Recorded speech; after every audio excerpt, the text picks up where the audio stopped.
Good evening, sir. Good evening, sir. How are you, बच्चों? केम छो?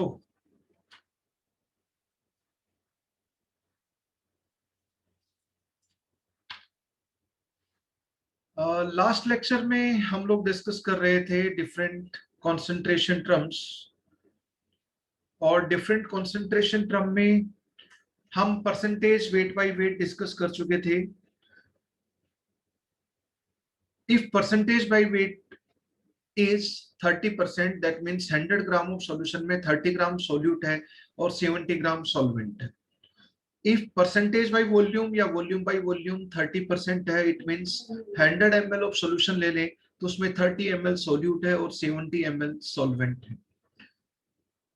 अगर हम 30% वेट बाय वॉल्यूम या उसको परसेंटेज स्ट्रेंथ भी बोलते हैं हम लोग, that is 30%, that means 30 gram of solute is present in 100 ml of solution. कितना ग्राम या कितना ml सॉल्वेंट है वो हम तब निकाल पाएंगे जब डेंसिटी ऑफ सॉल्यूशन दी हुई होगी। सभी के रिलेशन में जहां पर 100 ग्राम बोल रहे हैं वहां पर मिलियन ग्राम, पर 100 ml बोल रहे हैं वहां पर मिलियन ml बोल देंगे तो ppm हो जाएगा। By default ppm means ppm by mass. ppm एक कंसंट्रेशन टर्म है, वो स्पेशली तब यूज की जाती है when concentration of solution is extremely less. For example hardness of water को मेजर करने के लिए हम ppm यूज करते हैं। Gas dissolve in water, gas बहुत कम डिजोल्व होती है वाटर में, तो गैस इन लिक्विड सॉल्यूशन के लिए हम लोग ppm टर्म कॉमनली यूज करते हैं। व्हाइल स्टडीइंग केमिस्ट्री, इन दो जगहों पे पर ही, गैस इन लिक्विड सॉल्यूशन में, दूसरा हार्डनेस ऑफ वाटर में ppm का यूज होगा। बाकी ppm का यूज और जगह भी हो सकता है, पर 99% ppm concentration term will be used there. कहीं पर भी इन जनरल कम कंसंट्रेशन होगी तो, जैसे हार्डनेस कोजिंग जो सोल्ट होते हैं कैल्शियम और मैग्नीशियम के बाइकार्बोनेट टेम्परेरी हार्डनेस के लिए रिस्पॉन्सिबल होते हैं। कैल्शियम और मैग्नीशियम के chloride and sulphate permanent hardness के लिए रिस्पॉन्सिबल होते हैं। इनसे जो कैल्शियम +2 और मैग्नीशियम +2 आयन होते हैं वो हार्डनेस के लिए रिस्पॉन्सिबल होते हैं, कैटायन। कैल्शियम मैग्नीशियम के क्लोराइड सल्फेट में जो Cl-1 और SO4-2 होता है वो हार्डनेस के लिए रिस्पॉन्सिबल नहीं होते हैं। कैल्शियम मैग्नीशियम के बाइकार्बोनेट है, उसको टेम्परेरी हार्डनेस के लिए रिस्पॉन्सिबल है, और उसको टेम्परेरी हार्डनेस का दूसरा नाम कार्बोनेट हार्डनेस भी होता है, जो कि बाइकार्बोनेट की वजह से होता है। उसको टेम्परेरी हार्डनेस इसलिए बोला जाता है, आपका पढ़ रखा है, जस्ट रिकैप करवा रहा हूं। उनको इसलिए बोला जाता है टेम्परेरी हार्डनेस क्योंकि कैल्शियम और मैग्नीशियम आयन जो बाइकार्बोनेट वाले हैं वो बॉइलिंग करने पर सॉल्यूशन से गायब हो जाते हैं। अब सॉल्यूशन से गायब होने के 3 तरीके हैं। जिस तरह डेमोक्रेसी में biggest festival of democracy is election. Election में कोई दूसरा कैंडिडेट है, उसको अपने रास्ते से आप हटाना चाहते हो, जिस तरह इंडियन पॉलिटिक्स में गेम खेलते हैं लोग, तो क्या तो उसको प्रेशर बना के बैठा दो, जो कि आसान नहीं होता, या फिर उसको उठा दो। उठाना मतलब उड़ा देना। यूपी बिहार में चलता है ऐसा खूब। United states of Uttar Pradesh and United states of Bihar में ये सब काम बड़ी स्किलफुली तरीके से की जाती है। बोला जाता है हिंदुस्तान की पॉलिटिक्स के बारे में कि हिंदुस्तान में पॉलिटिशियन बनने के लिए सबसे बड़ी क्वालिफिकेशन है कि आपके पास कोई क्वालिफिकेशन ना। आप बोलोगे कि जी मैं आईआईटी से हूं, मैं आईआईएम से हूं, मैं एम्स से हूं, मैं आईएएस हूं, आईपीएस हूं, तो लोग बोलेंगे ये कोई डिग्री हुई इंडियन पॉलिटिक्स में आने के लिए? तो डिग्री 10-15 मर्डर केस होने चाहिए, लाइक दैट, वो क्वालिफिकेशन। खैर very bad image of us. लेकिन if we compare the politics of United States, वहां के जितने भी प्रेसिडेंट बने हैं उनका एजुकेशन बैकग्राउंड आप उठाकर देख लीजिए, क्यों वो डेवलप से मोर डेवलप कंट्री की तरफ जा रहे हैं? क्योंकि उनको जो लीड कर रहे हैं वो वेल एजुकेटेड, नॉलेजेबल हैं। जैसे मनमोहन सिंह हमारे पास थे, जिस तरह अब्दुल कलाम हमारे पास थे, ऐसे लोग चाहिए।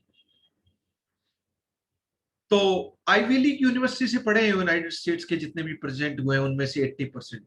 आईवी लीग मतलब top 10 universities, top universities of United states, उनको आईवी लीग यूनिवर्सिटी बोला जाता है। यस, एनीवेज, ये तो कुछ जीके वाली चीजें थी, मैंने इसलिए बोला क्योंकि एक टीचर का काम सिर्फ केमिस्ट्री पढ़ाना नहीं होता, एक टीचर का काम लाइफ की केमिस्ट्री पढ़ाना भी है, और एक टीचर का काम नेशनलिज्म डेवलप करना भी है, और correct notion about for future generation भी डेवलप करना जरूरी है।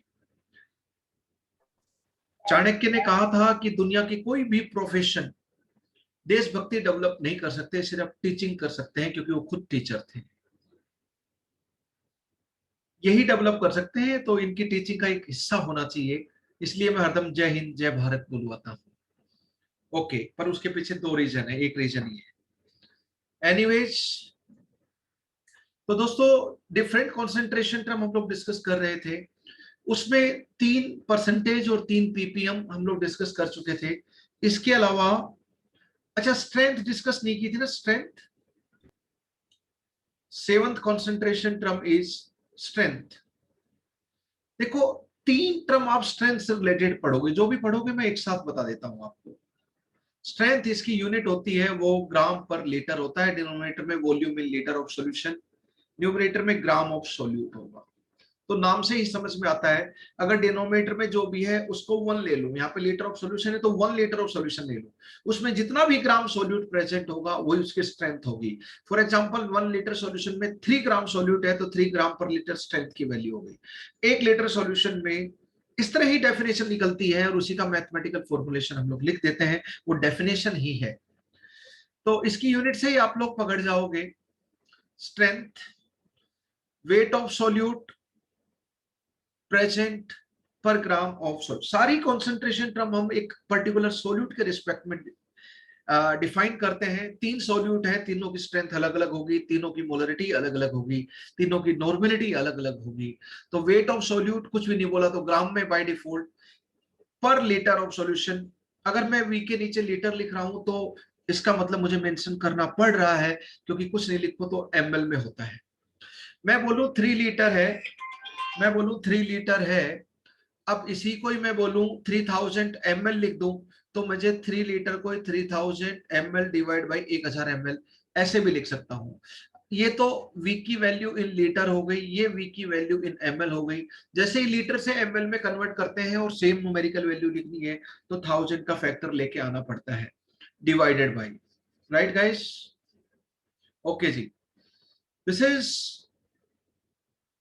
तो हम क्या करेंगे, वॉल्यूम इन लीटर की जैसे ही हम लोग बात करेंगे,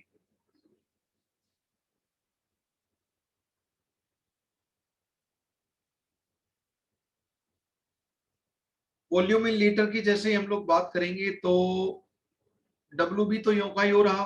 वॉल्यूम इन मिलीलीटर में बात करेंगे तो डिवाइड बाय 1000, पर 1000 पलटी मारकर ऊपर लिख देते हैं हम लोग, यस और नो?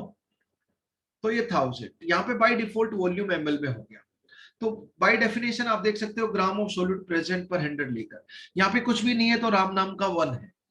देखो सोचने का तरीका, इस तरह सोचोगे तो कभी भूलोगे नहीं, है ना?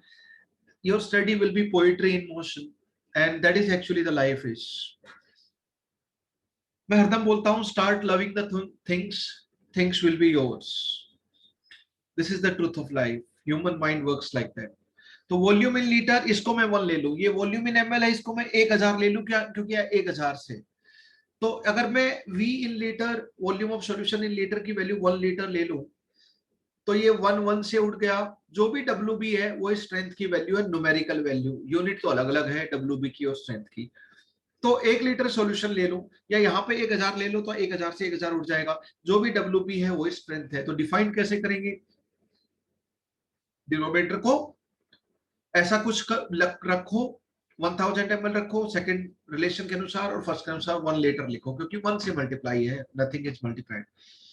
तो strength is volume, wait of solute present per litre of solution, और वेट ऑफ सोल्यूट प्रेजेंट पर मतलब डिवाइडेड बाय, इसको पढ़ू तो ऐसे पढ़ूंगा, wait of solute in gram present per litre of solution, ऐसे तो पढ़ूंगा इसको मैं, जो मैथमेटिकली लिख दिया मैंने उसी को लैंग्वेज में लिख देते हैं। तो कैसे डिफाइन करेंगे, weight of solute in gram present per litre of solution is strength of solution. जरा देखना, परसेंटेज वेट बाय वॉल्यूम आपने क्या लिखा था, जिसको परसेंटेज स्ट्रेंथ बोलते थे, 3 टर्म स्ट्रेंथ से रिलेटेड पढ़ोगे आप केमिस्ट्री में। वैसे कभी कभी ऐसी भी लैंग्वेज यूज होती है, पूरा सॉल्यूशन है, बोलेंगे इस सॉल्यूशन की स्ट्रेंथ ज्यादा है, इस सॉल्यूशन की स्ट्रेंथ कम है, तो उसका मतलब ये जरूरी नहीं है इस तरह की लैंग्वेज में कि ये ग्राम पर लीटर वाली स्ट्रेंथ है। स्ट्रेंथ मतलब कॉन्सेंट्रेशन, कोई भी कॉन्सेंट्रेशन टर्म के भी इन जनरलाइज स्ट्रेंथ वर्ड यूज कर लेते हैं। ऐसा आपको सिचुएशन मिलेगी, इसलिए मैं पहले बता रहा हूं, जो बोलूंगा वो सिचुएशन आपको फेस करनी पड़ेगी। परसेंटेज स्ट्रेंथ, यही परसेंटेज वेट बाय वॉल्यूम का दूसरा नाम। ये क्या था बच्चों? Wait of solute present per 100 ml of solution. 100 ml है तो यहाँ पे 100 कर दो कि 100 से उड़ जाए। अगर यहाँ पे देखो WB divide by V in ml, यहाँ पे भी WB divide by V in ml, यहाँ पे 1000 है क्योंकि 1 लीटर है, ये 100 ml है तो 100 है। तो क्या बोल सकता हूं मैं? बड़े प्यार से बोल सकता हूं strength is equal to percentage strength of same solution multiplied by 10। एक जगह 100 है, एक जगह ये। तो अगर किसी का 10% बाई वॉल्यूम सॉल्यूशन है तो इसका मतलब 100 ग्राम पर लीटर उसी सॉल्यूशन की स्ट्रेंथ है। सीधी बात है, 10 times. You can see from there basic definition. ये फॉर्मूला नहीं है दोस्तों, ये बेसिक डेफिनेशन ही है, जिनको हम मैथमेटिकल फॉर्मेट में लिख देते हैं, पर मतलब डिवाइडेड बाय लाइक दैट।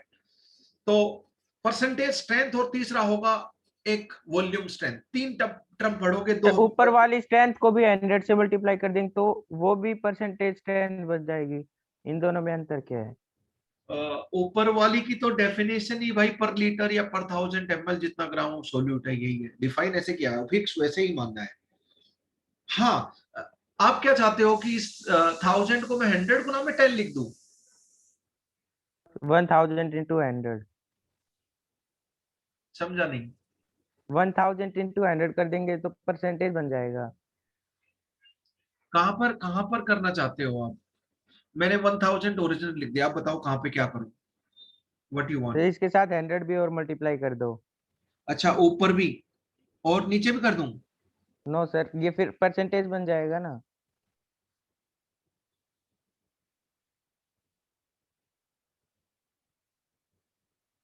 ना, इसको मैं अगर 10 से डिवाइड कर दूं तो अब ये परसेंटेज बन जाएगा। यहां पे एस की बजाय परसेंटेज W बाई वी लिख दूंगा, क्योंकि अगर किसी की स्ट्रेंथ 20 ग्राम पर लीटर है तो उसी की percentage W by we 2 gram per ml होगी। परसेंटेज में बोल दो, उस यूनिट तो लिखते नहीं है परसेंटेज की, W बाई W की सिर्फ 20% लिखा होगा। ये थोड़ी बोलेगा 20 ग्राम पर ग्राम, ऐसे तो लिखा ही नहीं रहता। वॉल्यूम बाई वॉल्यूम की 20% है तो 20 ml divide by ml by ml बोलेंगे। वॉल्यूम ऑफ सोल्यूट है, नीचे वॉल्यूम ऑफ सॉल्यूशन, ऐसा तो कभी नहीं बोलते हैं। और वेट बाई वॉल्यूम में भी नहीं बोलते हैं। तो इसको डिवाइडेड बाई 10 करोगे तो परसेंटेज W बाई वी आ जाए। क्योंकि आप डेफिनेशन जाओ, भाई स्ट्रेंथ क्या है, कितने ग्राम ऑफ सोल्यूट है इन 1000 ml और 1 लीटर ऑफ सॉल्यूशन, और परसेंटेज स्ट्रेंथ है कितने ग्राम ऑफ सोल्यूट है पर 100 ml। तो 100 उसी सॉल्यूशन का 100 ml ले और उसी सॉल्यूशन का 1000 ml ले, तो 100 ml में अगर x ग्राम है तो 1000 ml में सोल्यूट का 10x ग्राम होगा। ये बिल्कुल सीधी सरल बात है। तो स्ट्रेंथ 10x हो जाएगी अगर परसेंटेज स्ट्रेंथ x है तो, है ना? ठीक है भाई? Yes sir. ओके जी, गो बाय डेफिनेशन। अच्छा हाँ, इस तरह का कभी भी डिवाइड करें, मल्टीप्लाई करें, कितने से करें, तो ये मैथमेटिकल रिलेशन यूज करो, कंफ्यूजन नहीं होगा। कभी कभी यूनिट, जैसे जब आप रेडियो एक्टिविटी पढ़ते हो 12th में, तो होता है डिसइंटीग्रेशन पर सेकंड, कितने रेडियो एक्टिव डिके हुए या डिसइंटीग्रेशन हुए। 5 अल्फा पार्टिकल निकले तो 5 डिके हुए, 5 डिसइंटीग्रेशन हुए, 5 डिसइंटीग्रेशन पर सेकंड। ये डीपीएस तो दिल्ली पब्लिक स्कूल नहीं है, डीपीएस ऐसा यूनिट है यहाँ पर, डिसइंटीग्रेशन पर सेकंड फॉर रेडियो एक्टिविटी। और एक यूनिट डीपीएम, ये बहुत कम यूज होती है, पर आईआईटी वालों ने एक बड़ा सा क्वेश्चन था सब्जेक्टिव, उसमें डीपीएम यूज किया उन्होंने। डीपीएस डीपीएम एक दूसरे में कन्वर्जन। डिसइंटीग्रेशन पर सेकंड है, डिसइंटीग्रेशन पर मिनट है, इतना। तो मैं आपसे एक छोटा सा क्वेश्चन पूछना चाहूंगा, तो मैं बोलूं कि 1 DPS is equal to how many DPM? X की वैल्यू बताओ जरा, 60 कितना? 1/60 1/60। तो x की वैल्यू 1/60 या x की वैल्यू 60, इन दोनों में से बताना है। तीसरी चीज तो वैसे भी नहीं सोचोगे, मिनट और सेकंड में 60 का रिलेशन होता है। अब वो डिवाइड करना है 60 से या गुणा करना है, वहां पे गलती हो सकती है। तो डिवाइड करेंगे। तो 1/60 DPM इज DPS। चलो, हम तो बिल्कुल बच्चों की तरह सोचते हैं ना, A फॉर एप्पल, अपने आप आ जाएगा चीज। इसको थोड़ा खोल कर देखो, जैसे 5 ग्राम पर ml को हमने कैसे लिखा, 5 ग्राम डिवाइड बाई 1 ml। वैसे इसका मतलब क्या हो गया, 1 डिसइंटीग्रेशन डिवाइड बाई 1 सेकेंड पर सेकेंड, मतलब 1 सेकेंड। मुझे डिसइंटीग्रेशन को तो डिस्टर्ब ही नहीं करना, क्योंकि यहां पर भी डिसइंटीग्रेशन है। फिर पर तो मतलब 60 डिवाइडेड होगा। बाई, ये यहाँ पे कितनी मिनट हो जाएगी 1 सेकेंड में? 1/60 मिनट लिख सकते हैं ना 1 सेकेंड की जगह पर। इसको क्या लिखूंगा, 60 डिसइंटीग्रेशन पर मिनट हो गया, तो ये हो गया 60 DPM। तो 1 DPS is equal to how many DPM? अगर 5 DPS है तो 5 मल्टीप्लाइड में 60 DPM रेडियो एक्टिविटी होगी। अगर 1 DPS है तो 60 DPM होगा। तो 1 आया या 60 आया या 1/60 आया? फिर अगर मल्टीप्लाई होता तो आता 1/60। हाँ जी, हाँ जी, पर मतलब डिवाइडेड बाई। वेरी गुड, सही सोच रहे हो, यही सोच आप सोचो, यही मैं चाहता हूं। ऐसा क्या हुआ, मैं इसलिए डिस्कस कर रहा हूं इसको, क्योंकि जैसे ही ये IIT वालों ने पूछा ना, क्योंकि ऐसी यूनिट क्वेश्चंस में दिखती नहीं है, पर कॉम्पिटिटिव एग्जामिनेशन तो बहुत छोटी सी चीज पूछते हैं, बड़ी चीजें तो कुछ होती नहीं है लाइक, उसी में ही थोड़ा बहुत ट्विस्ट एंड टर्न। तो आप बच्चों की तरह करो ना, जैसे मैंने किया है, पर मतलब डिवाइडेड बाई। देखो, यूनिट की इज्जत करना बड़ा गेम है। जैसे हमने क्वेश्चन किया था कि 1 ml वाटर में density of water 1 gram per ml है, तो बताओ एक वाटर मॉलिक्यूल का एवरेज वॉल्यूम कितना होगा पूरे वॉल्यूम ऑफ लिक्विड में? तो density of water 1 gram per ml, इसका मतलब 1 ग्राम पानी का वॉल्यूम 1 ml है, 1 ml पानी का मास 1 ग्राम है। इस तरह तोड़ लिया, ग्राम को हम मोल पे लेके गए, W/M से, मोल से Na से मल्टीप्लाई किया तो नंबर ऑफ मॉलिक्यूल पे चले गए, तो इतने मॉलिक्यूल का इतना वॉल्यूम, एक मॉलिक्यूल का कितना, आ गए जो हमें चाहिए वो क्वेश्चन पे आ गए हम धीरे धीरे। तो ये यूनिट को बिल्कुल सिस्टमेटिक तरीके से समझना और उसका इंटरप्रिटेशन करना एक बहुत ही इंपॉर्टेंट फीचर होता है आपके थॉट प्रोसेस का in competitive examination. It is very important. तो DPS और DPM को जरा नोट कर लीजिए, है ना। This will be useful later on. Unit dimension आप चैप्टर पढ़ चुके हो, आप समझ सकते हो, इसलिए मैंने जस्ट एक क्वेश्चन थ्रो कर दिया आपको, otherwise not the right time to discuss that. तो ये हो गया। अब इसकी डेफिनेशन कैसे लिखेंगे हम लोग? weight of solute in gram present per liter of solution is strength of solution, weight of solute in gram present per 1000 ml of solution is strength of solution। हाँ, मैं बातें कर रहा था, एक स्ट्रेंथ होती है भैया, एक परसेंटेज स्ट्रेंथ होती है भैया, और एक वॉल्यूम स्ट्रेंथ नाम की भी चिड़िया होती है भैया। ये भी कॉन्सेंट्रेशन टर्म हम लोग पढ़ेंगे, वॉल्यूम स्ट्रेंथ, उसको एक्स से डिनोट करते हैं सारे ऑथर लोग, सारे टीचर लोग, तो मैं भी उसी से डिनोट करूंगा, क्योंकि you will come across this denotation. ठीक है, स्ट्रेंथ और परसेंटेज स्ट्रेंथ ये जनरलाइज कॉन्सेंट्रेशन टर्म है, और ये स्पेशलाइज कॉन्सेंट्रेशन टर्म है। What I mean by generalize and specialize, this is for any solution you talk about। Urea and water solution के लिए स्ट्रेंथ, परसेंट स्ट्रेंथ यूज कर सकते हो। इसलिए मैं बिगनिंग में टर्म यूज कर रहा था, general concentration terms, general concentration units, इसलिए तो कर रहा था क्योंकि आपके दिमाग में जनरल वर्ड आए। किसी भी सॉल्यूशन के लिए इस्तेमाल कर सकते हो strength, molarity, normality. Urea and water solution के लिए भी कर सकते हो, ग्लूकोज इन वाटर के लिए भी कर सकते हो, सुक्रोज इन वाटर के लिए भी कर सकते हो, नेफ्थलीन इन बेंजीन के लिए भी कर सकते हो। बेंजीन सॉल्वेंट है, लिक्विड ऑर्गेनिक सॉल्वेंट है।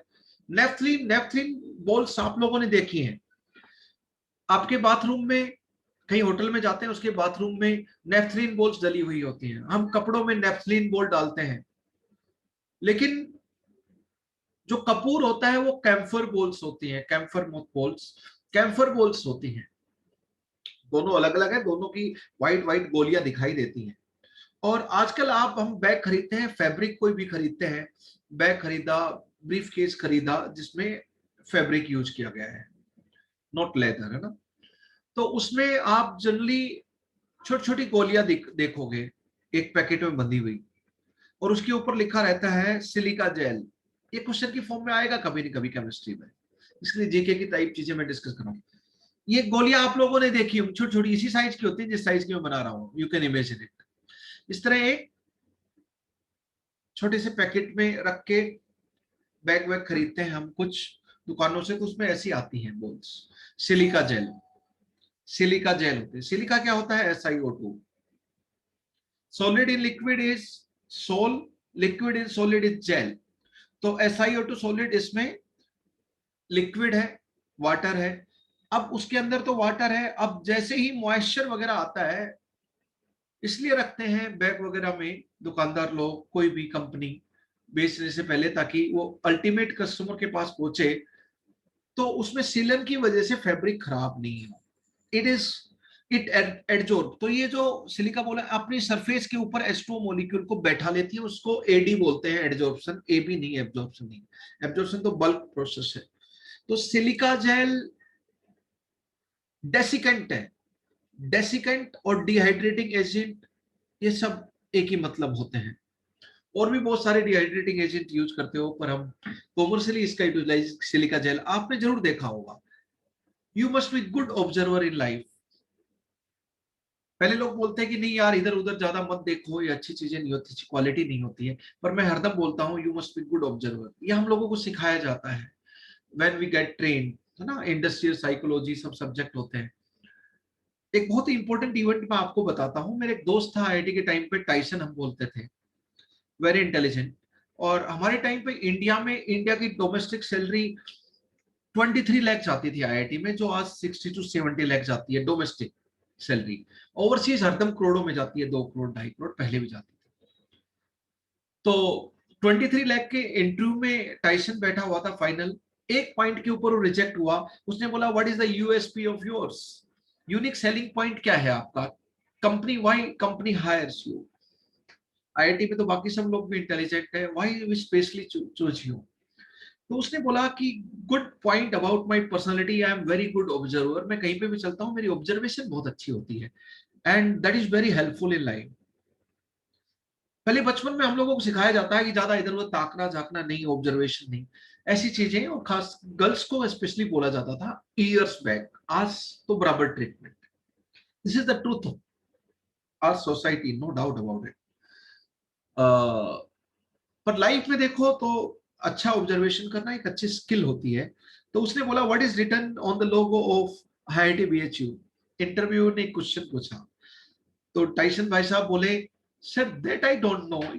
बोले कि you have been there for last 4 years in this campus. 3rd year के बाद कैंपस प्लेसमेंट, तो 3 साल से ज्यादा हो चुके, और आपको ये नहीं पता कि आपके इंस्टीट्यूट के लोगो के ऊपर क्या लिखा हुआ है। तो you are not good observer. ये तो बैड ऑब्जर्वर भी ऑब्जर्व कर लेता है, कुछ चीजें मिस हो जाती है लाइफ में, एंड ही गॉट रिजेक्टेड। तो छोटी छोटी चीजें मैटर करती है लाइफ में। This is one example. तो ये चीजें अपने अंदर लाइफ में धीरे धीरे डालो, जो चीजें बताता हूँ ये सब चीजें काम आएंगी धीरे धीरे। All this quality you must inculcate with time. कभी कभी डिस्कशन में चीजें आ जाती है, volume strength, specialize concentration term है, और सिर्फ H2O2 के हाइड्रोजन पेरोक्साइड के एक्वस सॉल्यूशन के लिए यूज किया जाता है। बाकी किसी के लिए भी volume strength of H2O2 use नहीं किया जाता। और ये भी हम पढ़ते हैं अपने सिलेबस में, volume strength of H2O2 solution. Numerical तो एक मैं बताऊंगा, उसी से डायरेक्टली हो जाएंगे। H2O2 सॉल्यूशन के लिए डायरेक्टली अभी, volume strength of H2O2 solution is 11.2 multiplied by molarity of H2O2 solution, and volume strength of H2O2 solution is 5.6 multiplied by normality of H2O2 solution. ये H2O2 solution के लिए relation अगर आप ध्यान रख लोगे तो आपका काम हो जाएगा। आप दिमाग लगाओ ही मत। वैसे वॉल्यूम स्ट्रेंथ की डेफिनेशन पता होनी चाहिए, अच्छे क्वेश्चन तो उससे होंगे, पर 95% क्वेश्चन तो इतने से हो जाते हैं कि आप आपने मोल कॉन्सेप्ट पढ़ लिया तो मोलरिटी की जरूरत पड़ेगी, इक्विवेलेंट कॉन्सेप्ट पढ़ लिया तो नॉर्मलिटी की टर्म में खेलना सीख जाओगे आप। तो क्या करो, वॉल्यूम स्ट्रेंथ से दूरियां बना के रखो, बस ये रिलेशन ध्यान रखो। वॉल्यूम स्ट्रेंथ दे रखा है तो मोलरिटी नॉर्मलिटी निकाल लो, फिर गेम वैसे ही खेलो जैसे मोल कॉन्सेप्ट इक्विवेलेंट कॉन्सेप्ट में खेलते हो। H2O2 एक्वस सॉल्यूशन क्वेश्चन में से सिंपल हो जाएगा आपके लिए, पंगा ही मत लो। क्यों नहीं ले पंगा, हमें तो मार्क्स लेके आने हैं, क्यों पंगा लेंगे, है ना। अगर कोई चीज ध्यान नहीं है उसमें लेके आएंगे जो हमें पता है, समझदारी इसी में कहलाती है। तो जस्ट इस रिलेशन को नोट कर लें, we will study later on volume strength of H2O2 का मोलरिटी ऑफ H2O2 सॉल्यूशन। तो वॉल्यूम स्ट्रेंथ, तीन स्ट्रेंथ से रिलेटेड कंसंट्रेशन टर्म पढ़ोगे और जनरलाइज भी स्ट्रेंथ वर्ड यूज कर लेते हैं, ऐसा आप देखोगे। तो ये स्पेशलाइज कंसंट्रेशन टर्म है ना, और भी स्पेशलाइज कंसंट्रेशन टर्म हम लोग पढ़ेंगे। तो स्ट्रेंथ के वर्ड के बारे में मैंने डिस्कस किया, कहां कहां पर किस किस रूप में आपको दर्शन दे सकता है, ये हो गया strength. Next is molarity. Molarity हम लोग पढ़ चुके हैं, इसी में ही वर्ड में इसकी डेफिनेशन छुपी हुई है, और वैसे भी हम लोग बोलते हैं this is the most famous one. ये सबसे ज्यादा अपनी फैन फॉलोइंग रखता है क्वेश्चंस में, मोलरिटी। यस, इसमें एक खासियत है ना। मोल हो गया, लरिटी, लरिटी एल वर्ड इधर भी ले लो तो वो लीटर है, लरिटी लीटर, मोल पर लीटर। तो इसकी यूनिट भी हो गई moles of solute present per litre of solution, ऐसे बोलो या फिर मोलर बोलो, और मोलर यूनिट को भी एम से लिख देते हैं, वी हैव डिस्कस्ड दैट। तो मोलरिटी को हम डिफाइन कैसे करेंगे, मोल्स ऑफ सॉल्यूट और ग्राम मोल्स ऑफ सॉल्यूट और ग्राम मॉलिक्यूल्स, ग्राम आयन वो भी मोल्स होते हैं एटम आयन मॉलिक्यूल के। मोल्स और ग्राम moles of solute present per litre of solution, ये डिनोमिनेटर में लीटर ऑफ सॉल्यूशन है मोल्स। इसी डेफिनेशन को पर मतलब डिवाइडेड बाय यूज किया जाता है लैंग्वेज में, ये पर वर्ड बहुत यूज होता है। तो डिवाइडेड बाय कर देना उसी को मैथमेटिकली कन्वर्ट करने के लिए, जैसे मैथमेटिकली कन्वर्ट कर दोगे तो एरिया पर यूनिट मास, तो एरिया डिवाइड बाय मास, उस तरह कन्वर्ट कर लो ना। Specific area, specific area word का यूज पहले नीट ने भी किया है और जेई एडवांस ने भी किया है इस वर्ड का इस्तेमाल। मोलरिटी, मोल पर लीटर। मोलरिटी को हम एम से डिनोट करते हैं, तो कैसे डिफाइन करेंगे, moles of solute, gram moles of solute present per litre. जो मैंने लैंग्वेज में बोला वही मैंने लिख दिया, ये डेफिनेशन ही है, मैथमेटिकल फॉर्मेट ऑफ डेफिनेशन। ये कोई फॉर्मूला की तरह मान लो तो मान लो, पर मैं चाहता हूं वी एमएल में हो तो एमएल में है तो मुझे 1000 करके वही सेम वैल्यू लेके आनी है, तो 1000 मल्टी मार्कर ऊपर चला गया। और थर्ड है नॉर्मलिटी।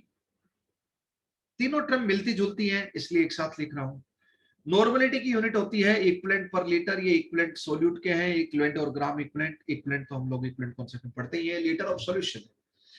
तो इसको कैसे बोलेंगे, ग्राम पर लीटर में ग्राम of solute present per litre of solution.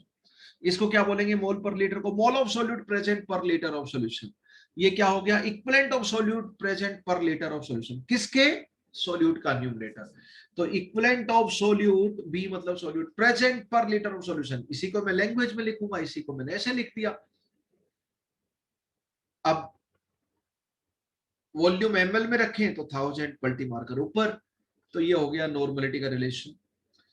तीनों में बस इतना सा फर्क है, यहां पर वेट है सॉल्यूट का डिवाइड बाय वॉल्यूम मिलीलीटर, या मोल ऑफ सॉल्यूट है डिवाइड बाय वॉल्यूम मिलीलीटर, या इक्विवेलेंट ऑफ सॉल्यूट है डिवाइड बाय वॉल्यूम मिलीलीटर। तीनों में denominator volume millilitre of solution. तो 1 लीटर सॉल्यूशन में कितने gram of solute, strength. 1 litre solution में कितने mole of solute, molarity. 1 litre solution में कितने equivalent of solute, normality. All तो three. Percentage, molarity percentage, normality भी होते हैं। Would you please repeat your question. तो परसेंटेज मोलरिटी और परसेंटेज नॉर्मेलिटी भी होते हैं, जैसे परसेंटेज स्ट्रेंथ होता है। Percentage molarity, yes sir. Percentage molarity क्या होती है,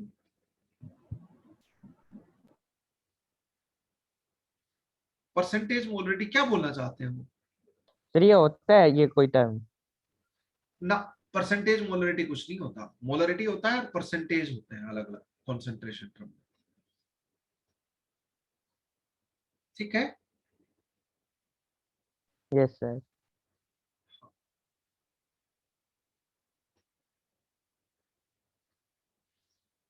ओके जी। ये हो गया। तो तीनों को एक साथ लिख के देखो। मैं बोलूं किसी की स्ट्रेंथ है, किसी की स्ट्रेंथ है 5 यूनिट, तो स्ट्रेंथ की ग्राम पर लीटर होती है। इसका मतलब क्या हुआ, 1 लीटर सॉल्यूशन में 5 ग्राम ऑफ सोल्यूट प्रेजेंट है। इसका मतलब नहीं हुआ 5 ग्राम ऑफ सोल्यूट ले लेंगे तो 1 लीटर सॉल्यूशन में प्रेजेंट होगा, कैसे भी सोच लो आप। तो इसका मतलब क्या हुआ, इसको लैंग्वेज में सोचना आना चाहिए। जब डेफिनेशन से question 5 gram of solute present in 1 litre of solution, present per litre और 1 लीटर ऑफ किसका, सॉल्यूशन का 1 लीटर। अगर मैं बोलूं मोलरिटी 5 मोल पर लीटर है या 5 मोलर है, इसका मतलब 5 मोल ऑफ सोल्यूट प्रेजेंट है 1 लीटर सॉल्यूशन में। इसका मतलब ये यूनिट सब कुछ बोल देती है, यूनिट से चीजें डील करना सीखो, लाइफ विल बी ब्यूटीफुल। तो व्हाट वी मीन बाय, इसका मतलब ये है 5 मोल्स ऑफ, जिस तरह मैं आपको पढ़ना बता रहा हूं उस तरह पढ़ना सीखना है आपको। 5 मोल्स ऑफ सोल्यूट, जर्नी आसान हो जाएगी। प्रेजेंट पर लीटर और 1 लीटर किसका, सॉल्यूशन का या सॉल्वेंट का, सॉल्यूशन ही सॉल्यूशन बेस मोलरिटी में सॉल्वेंट आता है डिनोमिनेटर में। अगर मैं बोलूं नॉर्मलिटी किसी की 5 इक्विवेलेंट पर लीटर है या 5 नॉर्मल है, इक्विवेलेंट पर लीटर को नॉर्मल भी बोल देते हैं यूनिट में। इसी को 5N भी लिख देंगे, इसी को 5M भी लिख देंगे, है ना, ये भी तरीका होता है लिखने का। नॉर्मलिटी 5 नॉर्मल, ठीक है, N मतलब नॉर्मल, M मतलब मोलर, बाद में यूनिट की फॉर्म में लिखते हैं। इसका मतलब क्या हुआ, 1 लीटर सॉल्यूशन ले जिसमें 5 इक्विवेलेंट और ग्राम इक्विवेलेंट ऑफ सॉल्यूट घुले हुए हैं। अब सॉल्वेंट कितना ग्राम है या कितना इक्विवेलेंट है वो नहीं पता, वॉल्यूम में से इक्विवेलेंट थोड़ी घटा दोगे भाई, डेंसिटी या कुछ इंफॉर्मेशन एड ऑन देनी चाहिए, ठीक है। तो इसका मतलब क्या हुआ, इसके डेफिनेशन के अनुसार 5 gram equivalent of solute present per litre और पर 1000 ml ऑफ सॉल्यूशन, पर लीटर ऑफ सॉल्यूशन। बस यही इनकी डेफिनेशन थी, इनकी डेफिनेशन को आपने यूज किया तो तीनों में बस पर लीटर तो है ही, फर्क बस थोड़ा सा है। तीनों को एक साथ दिमाग में बैठा के रखो, कोरिलेशन में आज तीनों में वॉल्यूम आ रहा है, वॉल्यूम डिपेंडेंट है, टेम्परेचर डिपेंडेंट है। जनरली टेम्परेचर बढ़ाने पर वॉल्यूम बढ़ता है, तो ये कॉन्सेंट्रेशन टर्म के डिनोमिनेटर की वैल्यू बढ़ेगी, तो ये कॉन्सेंट्रेशन टर्म तीनों कम होगी। एक क्वेश्चन पूछा जाता है बोर्ड एग्जामिनेशन में, क्वेश्चन ये पूछा जाता है कि मोलरिटी ऑफ सॉल्यूशन और मोलरिटी ऑफ सॉल्यूशन में अगर ऐसे एक्सपेरिमेंट करवा रहे हैं जिसमें टेम्परेचर वेरी हो रहा है, which is better concentration term, आप बोलोगे जी मोलैलिटी। मोलरिटी, बिकॉज सॉल्यूशन का टेम्परेचर चेंज कर दीजिए, मोलरिटी चेंज नहीं होने वाली, क्योंकि न्यूमरेटर डिनोमिनेटर में कहीं पे वॉल्यूम है ही नहीं, मास मोल इक्विवेलेंट ये तो चेंज होते नहीं है, वो रहे न्यूमरेटर डिनोमिनेटर में, चाहे टेम्परेचर के साथ चेंज नहीं होते हैं। यस और नो, ना सॉल्वेंट के, ना सॉल्यूट के, ना सॉल्यूशन के, मास मोल इक्विवेलेंट टेम्परेचर के साथ चेंज नहीं होते हैं। तो न्यूमरेटर डिनोमिनेटर में न्यूमरेटर सॉल्यूट का, डिनोमिनेटर सॉल्यूशन का होगा या सॉल्वेंट का होगा, कोई भी होगा, एक में मोलरिटी में ही होता है सॉल्वेंट से रिलेटेड। ये हो गई आपकी नेक्स्ट 3 कॉन्सेंट्रेशन टर्म। अब मैं बात करता हूं 9 हो गई 10 कॉन्सेंट्रेशन टर्म। मैंने पीपीएम को 3 पार्ट्स में डिवाइड कर दिया। पीपीएम में एक वैल्यू और भी याद करते हो, पीपीबी में भी करते हो, जैसे पीपीएम पार्ट्स पर मिलियन, जैसे परसेंट आउट ऑफ 100, पर मिलियन आउट ऑफ मिलियन, पर billion out of billion, PPB ये भी यूज होता है। पीपीबी ना के बराबर यूज होगा, पीपीएम फिर भी यूज होगा, और परसेंट तो खूब यूज होगा। In comparison of all three can be correlated. देखो पार्ट्स पर बिलियन, पार्ट्स पर मिलियन, अच्छा जी, बिलियन बिलियन बिलियन, मिलियन मतलब 10⁶, तो जहां तीनों परसेंटेज में 100 था उसकी जगह मिलियन रख दिया 10⁶, तो पीपीएम हो गया तीनों, volume by volume, wait by volume. और बिलियन मतलब 10⁹, बिलियनायर है कोई, मतलब 10⁹ है। अर्थ की एज बिलियन ईयर्स में है, यस, अर्थ की एज बिलियन ईयर्स में है। तो हम लोग बोलेंगे पार्ट्स पर बिलियन, तो जहां पर 100 था परसेंटेज में, सब जगह 10⁹ कर दो तो पीपी हो जाए। अगर ढंग की कॉन्सेंट्रेशन है तो परसेंटेज में मेजर कर सकते हो, कम कॉन्सेंट्रेशन है तो पीपीएम में, हद से ज्यादा कम कॉन्सेंट्रेटेड सॉल्यूशन है एक्सट्रीमली डाइल्यूट सॉल्यूशन, तो पीपीबी इस्तेमाल की जा सकती है। अरे भाई 100 ग्राम में नहीं मिला तो मिलियन ग्राम में कुछ तो सॉल्यूट मिलेगा, और मिलियन में भी ढंग की वैल्यू नहीं मिली तो बिलियन में तो मिलेगी। तो इसलिए एक इज्जतदार वैल्यू आ जाए, ढंग की वैल्यू आ जाए, बहुत ज्यादा छोटी वैल्यू नहीं आए, इसलिए यूनिट को छोटा कर दो ताकि वैल्यू ढंग की आ जाए, है ना। छोटी यूनिट में बड़ी वैल्यू, बड़ी यूनिट में छोटी वैल्यू, वही फंडा है। नेक्स्ट हम लोग बात करते हैं मोल फ्रैक्शन की। मोल फ्रैक्शन ये तो हम पहले पढ़ चुके हैं, एक्स से डिनोट करते हैं मोल फ्रैक्शन। अब बाइनरी सॉल्यूशन में दो ही है। मोल फ्रैक्शन क्या होता है? Mole of one component in the mixture divide by mole of all components. जितने भी मोल फ्रैक्शन हो, मोल ऑफ वन कंपोनेंट, हम बाइनरी सॉल्यूशन की बात कर रहे हैं तो moles of solute. Mole fraction of solute क्या होगा? सॉल्यूट के मोल बटे में सब के मोल। अब सब में बाइनरी में दो ही है, सॉल्यूट प्लस सॉल्वेंट। मैं बोलूं मोल फ्रैक्शन ऑफ सॉल्वेंट, तो सॉल्वेंट के मोल divide by solute plus solvent सबके मोल, टोटल मोल। सभी कंपोनेंट के मोल फ्रैक्शन में डिनोमिनेटर में तो एन टोटल ही होता है। जितने भी कंपोनेंट हैं सभी का मोल फ्रैक्शन का समेशन करो, सभी का मास फ्रैक्शन का समेशन करो, pressure by fraction by pressure का, फ्रैक्शन बाय वॉल्यूम, किसी भी पैरामीटर के रिस्पेक्ट में फ्रैक्शन हो, summation of fraction, summation of fraction of all the components in the mixture, मान लो n कंपोनेंट है total, is always unity, it is always one, no doubt about it, ये हरदम वन है सभी। और समेशन ऑफ परसेंटेज, कोई भी परसेंटेज हो हरदम वन। मोल फ्रैक्शन को 100 से मल्टीप्लाई करेंगे तो परसेंटेज बाय मोल आएगा, मास फ्रैक्शन को 100 से मल्टीप्लाई करेंगे तो परसेंटेज बाय मास आएगा, प्रेशर फ्रैक्शन को 100 से मल्टीप्लाई परसेंटेज बाय प्रेशर आएगा, सो ऑन सो एज। अब ये दोनों रिलेशन है। अब मैं इसको डिफाइन कैसे करूंगा? मोल फ्रैक्शन ऑफ सॉल्यूट को कैसे बोलूंगा? भाई यहाँ पे गुणा में कुछ भी नहीं है तो राम नाम का वन है, तो इस टोटल मोल ऑफ सॉल्यूशन को वन ले लो, सोल्यूट प्लस सॉल्वेंट, सारे सॉल्यूशन के मोल को वन ले लो। तो वन मोल ऑफ सॉल्यूशन ले लूं तो जितना मोल ऑफ सॉल्यूट है वही मोल फ्रैक्शन ऑफ सॉल्यूट है। तो how we define mole fraction? Numerical में भी डेफिनेशन यूज करते टाइम ऐसे डिनोमिनेटर वाली चीज को वन ले लेंगे हम, और हमारी कैलकुलेशन आसान हो जाएगी, क्योंकि कुछ तो कैंसिल हुआ बाय डेफिनेशन। फॉर्मूलास नहीं करना चाहते हो, we will take advantage of it, इसी स्टाइल से करने हैं आपको numerical, journey will be easy. तो मोल ऑफ सॉल्यूशन वन ले लूं तो जितने भी मोल ऑफ सॉल्यूट प्रेजेंट है वही मोल फ्रैक्शन ऑफ सॉल्यूट है। How we define mole fraction of solute? This is the definition itself.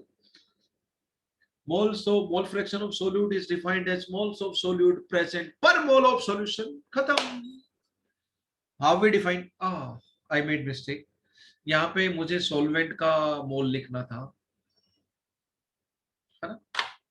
Okay, mole fraction of solvent, क्या करो भाई साहब, डिनोमिनेटर में टोटल मोल है सबके मिलाकर, जितने भी कंपोनेंट, तो वन तो है ही राम नाम का, तो total mole of solution one ले लो।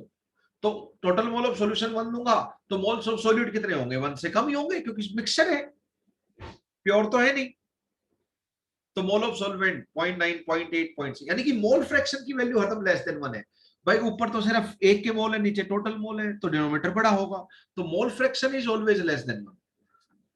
Mole fraction of any component in any mixture, solid, liquid, gaseous mixture, कैसा भी हो, is always less than 1।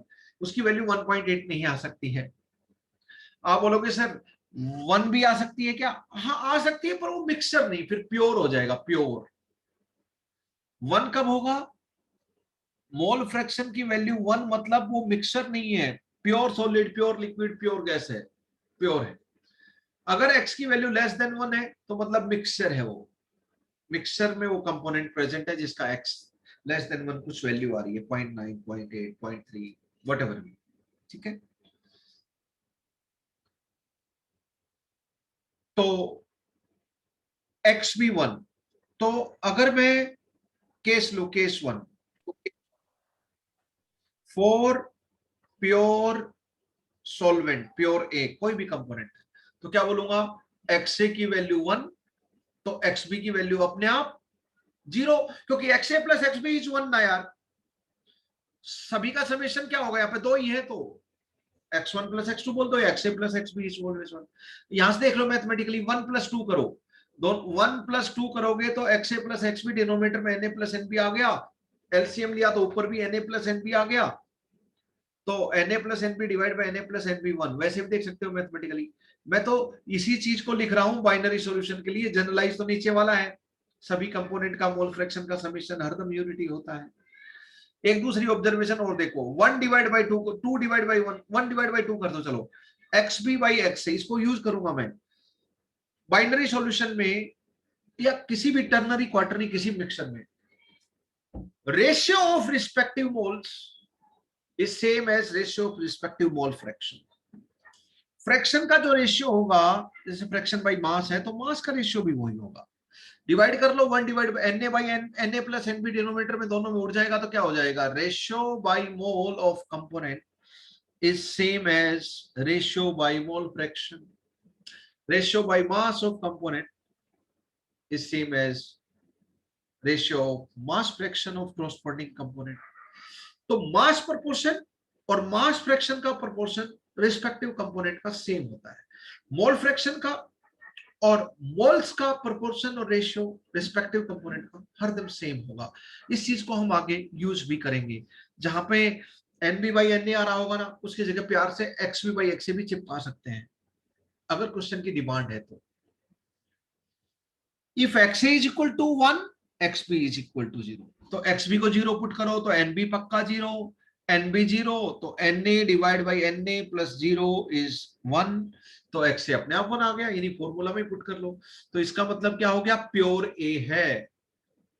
Case 2 ये सब हम यूज करेंगे आगे, ऐसे न्यूमेरिकल होंगे जिसमें हमें कंडीशन पुट करनी होगी, 2 लिक्विड है, जैसे बेंजीन और टोल्यूइन मिक्स कर दिया, तो मैं बोलूंगा प्योर बेंजीन होता तो बेंजीन का मोल फ्रैक्शन 1 पुट कर दो और टोल्यूइन का 0 पुट कर दो, अपने आप कंडीशन ऑफ प्योर बेंजीन आ गई। उससे क्वेश्चन बहुत जल्दी से हो जाएंगे आपके। तो such type of mathematical tools are really instrumental while doing numerical calculations. That's why we are discussing, because we see the applications of this. As simple as that. Life is all about applications. Case 2 for pure B.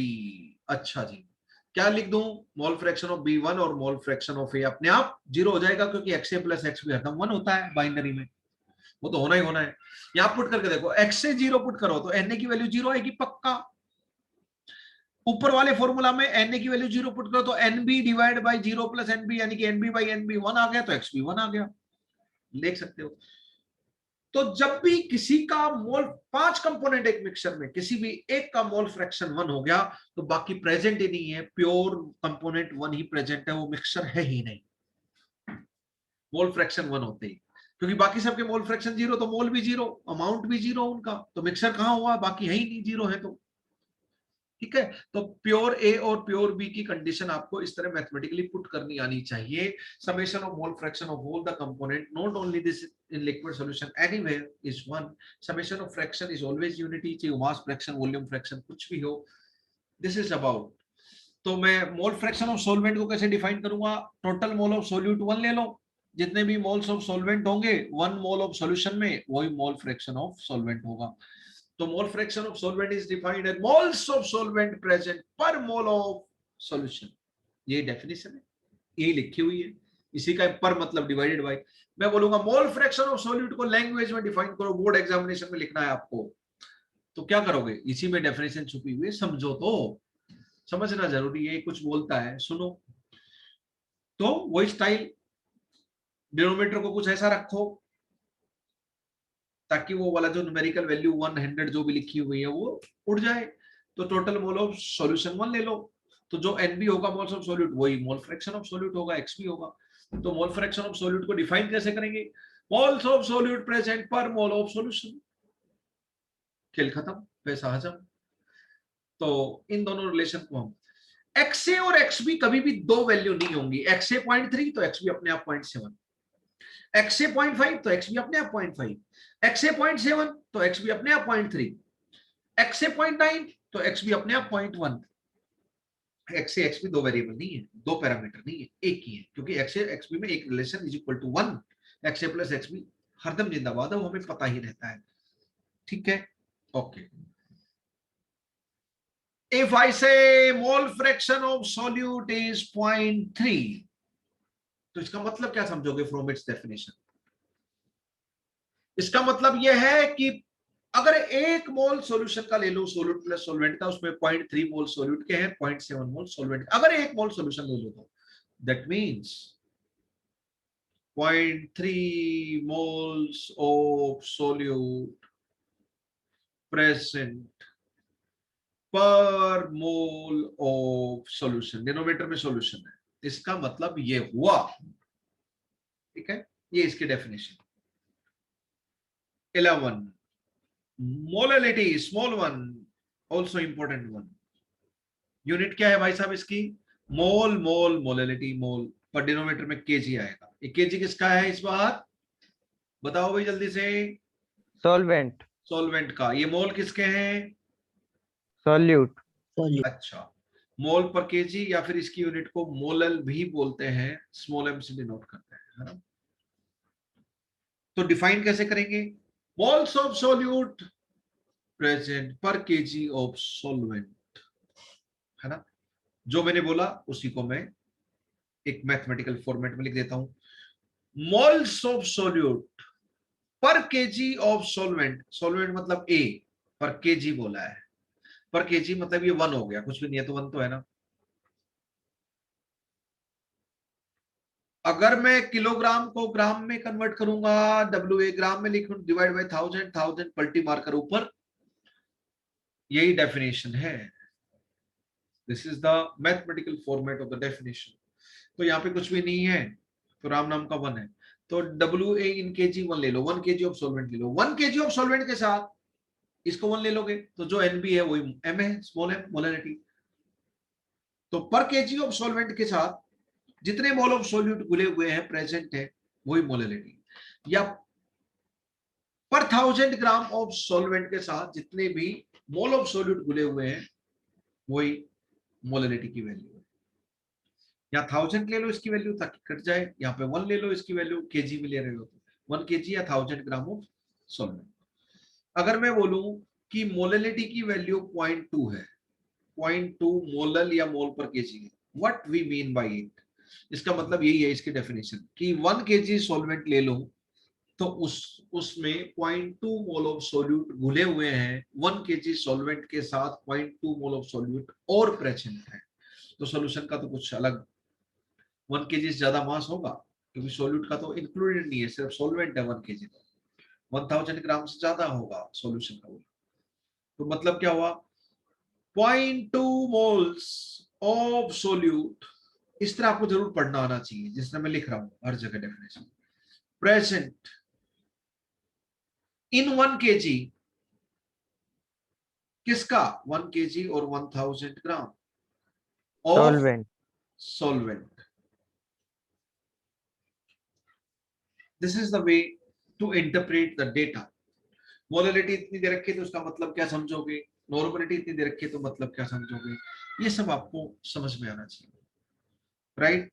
This are the basic definition, और definition का ही mathematical format हमने अभी तक देखा। सारी concentration term हम लोग देख चुके हैं, ऑल 9 कॉन्सेंट्रेशन टर्म ppm में ppm बाई मास को रखें, बाकी को डिलीट कर दें, तो 9 और सब ले लें तो 11 कॉन्सेंट्रेशन टर्म जो जनरलाइज कॉन्सेंट्रेशन टर्म है वो हम पढ़ चुके हैं।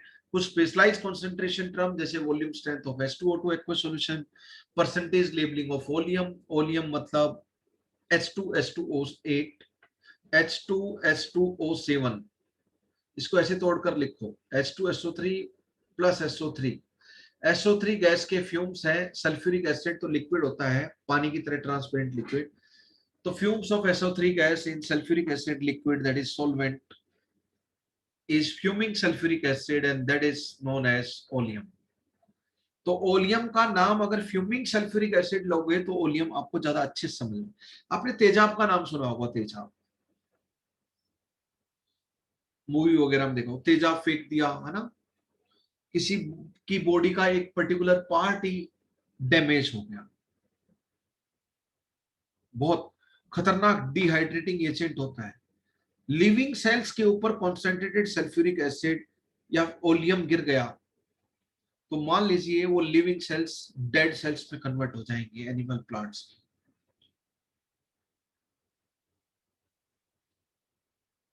इसलिए आपका वो बॉडी का पार्ट ही डैमेज है, इतना खतरनाक है। ओलियम इतना ज्यादा पानी खींच लेता है, अगर आप ग्लूकोज से, शुगर से को ट्रीट करो कॉन्सेंट्रेटेड सल्फ्यूरिक एसिड, तो कार्बोहाइड्रेट होते हैं उसमें, जो हाइड्रेट वाला पार्ट है, वाटर वाला पार्ट है, उसको निकाल लेता है, सिर्फ कार्बन इकट्ठा छोड़ देता है, कार्बन में कन्वर्ट कर देता है कार्बोहाइड्रेट को, सारा पानी खींच ले देता है उसका हाइड्रेट वाला। इतना स्ट्रॉन्ग डिहाइड्रेटिंग एजेंट है कॉन्सेंट्रेटेड सल्फ्यूरिक एसिड, बहुत खतरनाक है। परमशर जनरली बोला करते हैं कि जब आप केमिस्ट्री लैब में जाओ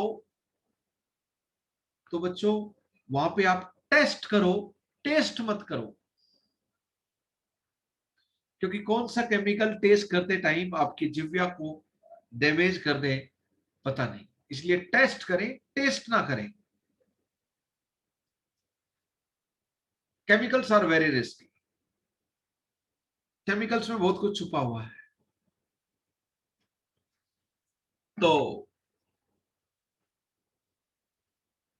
ओलियम भी खतरनाक चीज है हमारी बॉडी के लिए, हमारे लिविंग सेल्स के लिए, ह्यूमन बीइंग के लिए या दूसरे एनिमल और प्लांट के लिए भी, इनफैक्ट ऑर्गेनिक मैटर के लिए। ना एसिड अच्छा है ना बेस अच्छा है। एसिड का देख लिया आपने, तेजाब वाली कहानी सब लोग जानते हैं, मूवी में भी दिखाते हैं, है ना। और बेस, बेस भी हमारी लिविंग सेल्स के लिए अच्छा नहीं, पर इतना बेकार नहीं जितना एसिड है। बहुत कॉन्सेंट्रेटेड बेस होगा, जैसे आप क्या करो, एक स्किन जलने के बाद कैसी दिखती है, ऊपर की ये स्किन जो गोरी वाली स्किन है वो हट जाती है, और बिल्कुल कैसी दिखती है, all of you know it, है ना। सबने जला हुआ पार्ट, बॉडी का पार्ट कोई ना कोई देखा होगा, किसी का मुंह में देखा होगा या वैसे देखा होगा,